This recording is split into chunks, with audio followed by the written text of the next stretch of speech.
Hello and happy March, everyone. For this month's tablescape challenge, I have created a simple LED candle centerpiece that I will be sharing the tutorial with you today. Now this is for, like I said, my March tablescape challenge. Here are a few quick pictures from the blog of the tablescape that I've created this month, going in a little bit of a different direction. Then obviously February's super glam tablescape, and if you haven't seen that, I'll link down below so you could check up on all of the cool things I'm making. This is all thrift store, Goodwill, Salvation Army finds for the most part, so definitely something anybody can do. Now, here I'm just showing you some examples. I really encourage you to play with what you find at the thrift stores. A big wide charger is ideal, with another smaller plate in it. Of course, a vase or bowl that's wide enough, some LED candles. Those are the minimum. I'm using the Deco mesh ribbon in assorted widths and sizes because it matches my tablecloth. Now, these are the two sizes that I chose to use, but really you'll need it proportionate to whatever bowl or vase that you use. I apologize, I don't know why it's so dark here, but just go with me. It's actually very, very simple. Loosening up a whole bunch of both sets of ribbon that you're using.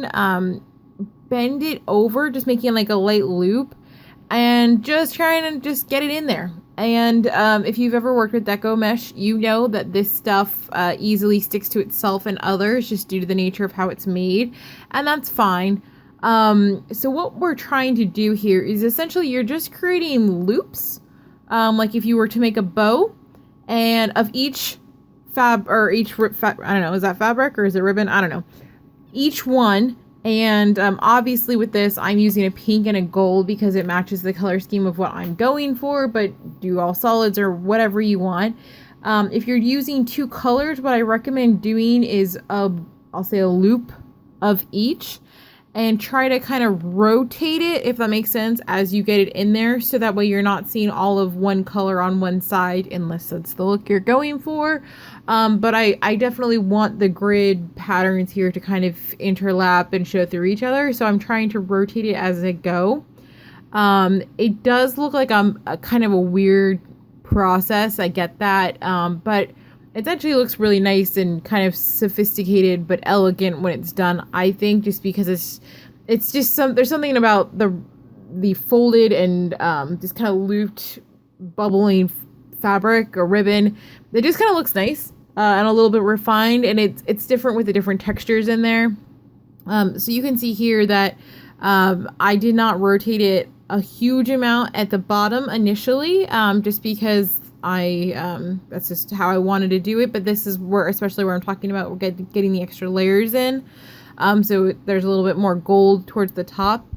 You can have a lot of fun with this with ombres and different things. I played around a bunch with this before deciding on this method, and really it's just whatever you like. It's your table, you do what you want, but don't worry if it doesn't look perfectly layered or anything, because it's not supposed to. It's supposed to be that kind of chaotic, perfection, everything.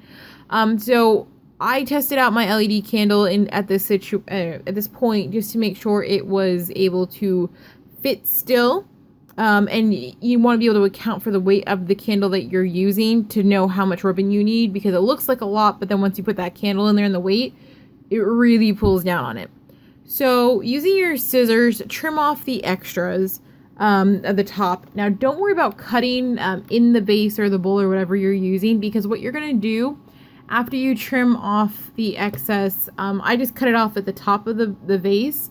What you're going to want to do is just tuck very gently the ends of your ribbon inward and target them right in the middle of the pile. Because at that point, nobody will see the raw edges, and more importantly, your candle will sit on them and keep them settled where they're supposed to be. So everything looks like just beautiful folds.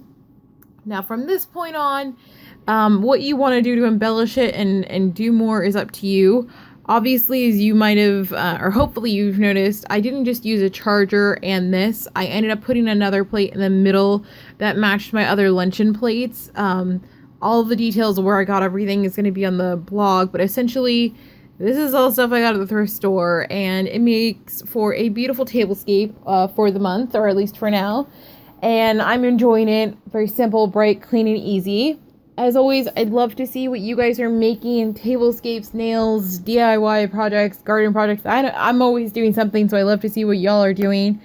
Make sure you tag me on any of these social media platforms. I'd love to see what you're up to. And as always, make sure to like this video if you want to see more, and subscribe for future tablescapes.